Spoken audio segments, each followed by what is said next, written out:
10 days back ఒక patient వచ్చాడు. వస్తూ వస్తూ గుంటూరు నుంచి వచ్చాడు. వస్తూ వస్తూ వాళ్ళ ఫ్రెండ్‌ని కూడా తీసుకొని వచ్చాడు కంపెనీ కోసం. వచ్చి పేషెంట్‌కేమో ఆల్కహాల్, స్మోకింగ్ అలవాటు ఉంది. ఇది మానుకోవడానికి వచ్చాడు. ఈ పేషెంట్ కౌన్సెలింగ్‌లో పేషెంట్‌తో పాటు వచ్చే వ్యక్తి కూడా ఆల్కహాల్ అలవాటు ఉందంట. అయితే అతను నేను మానేశాను సార్, నాకు ఇదివరకు భయంకరంగా తాగి పడిపోయేవాడిని, నేను మానేశాను అని చెప్పాడు. అంటే ఎలా మానేశావని అడిగాను. అంటే ఆయన చెప్పింది ఏమిటంటే దాదాపు 30,000 20 సంవత్సరాల కిందట 30,000 జీతం వచ్చే శాలరీ కూడా అన్నీ నెల వచ్చే వరకు అప్పులు చేసి బయటికి నెల వచ్చే వరకు జీతం తీసుకొని బయటికి వచ్చే వరకు బయటనే ఉండేవాళ్ళంట. అందరూ పంచుకుంటూ ఇంటికి వెళ్ళే వరకు ఏ పైసా చేతిలో ఉండేది కాదు. ఇంటికి వెళ్తే పరిస్థితి, ఒకరోజు ఇంటికి వెళ్తేప్పుడు మంచంలో పడిపోయిన పిల్లలు జ్వరాలు వచ్చి ఇంట్లో తినడానికి లేదు, ఇంట్లో కరెంట్ లేదు, కరెంటు బిల్లు కట్ అయిపోయింది. ఇది సీన్ కట్ చేసి అతను ఆ రోజు నిశ్చయించుకున్నాడు, నేను ఇంత బతికే నా పిల్లలు నా ఫ్యామిలీని చంపడం ఎందుకు అని వ్యసనాన్ని చంపేశాడు. ఈరోజు హ్యాపీగా జీవించగలుగుతున్నాడు. ఈరోజు ఈ ఫ్రెండ్కు సపోర్ట్గా వచ్చాడు. సో ఇక్కడ ఈ ఫ్రెండ్ ఎంత ప్రయత్నం చేసినా విల్ పవర్ ఉపయోగించే నేను ప్రయత్నం చేస్తున్న డాక్టర్ గారు మానలేకపోతున్నాను అంటున్నాడు.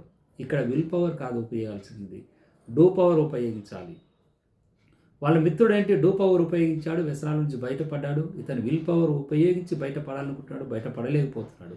విల్ పవర్ అంటే ఏంటంటే గోడ మీద రాస్తే రేపటి నుంచి నేను వ్యసనాలు మానివేస్తా అని గోడ మీద రాసినట్టే. సో రేపు అనేది మీకు తెలుసు కదా. సో ఇది మరి డూ పవర్ అంటే ఏంటంటే దాన్ని, విల్ పవర్ అంటే ఏంటి అసలు నిర్ణయం తీసుకొని ఒక నిర్ణయం తీసుకోవడం, మానసికంగా ఒక నిర్ణయం తీసుకోవడం, దాన్ని విల్ పవర్ అంటారు. దాన్ని కార్యశక్తి. సో కార్యశక్తిగా కన్వర్ట్ చేసుకోవాలంటే డూ పవర్ అనేది అంటే తీసుకున్న నిర్ణయాన్ని ఇంప్లిమెంట్ చేసుకొని దాన్ని కార్యసిద్ధిగా తీసుకొచ్చి ఇంప్లిమెంట్ చేసి ముందుకు తీసుకెళ్లేదాన్ని డూ పవర్ అంటారు. ఈ డూ పవర్ అప్లై చేసినప్పుడే మీరు వ్యసనాల నుంచి బయటికి రాగలుగుతారు. డూ పవర్లో సింపుల్గా 3 స్టేజెస్ ఉంటాయి. ఒకటి, anticipate the temptations before they occur, అంటే మీకు వచ్చే సమస్యలను ముందే గుర్తించండి.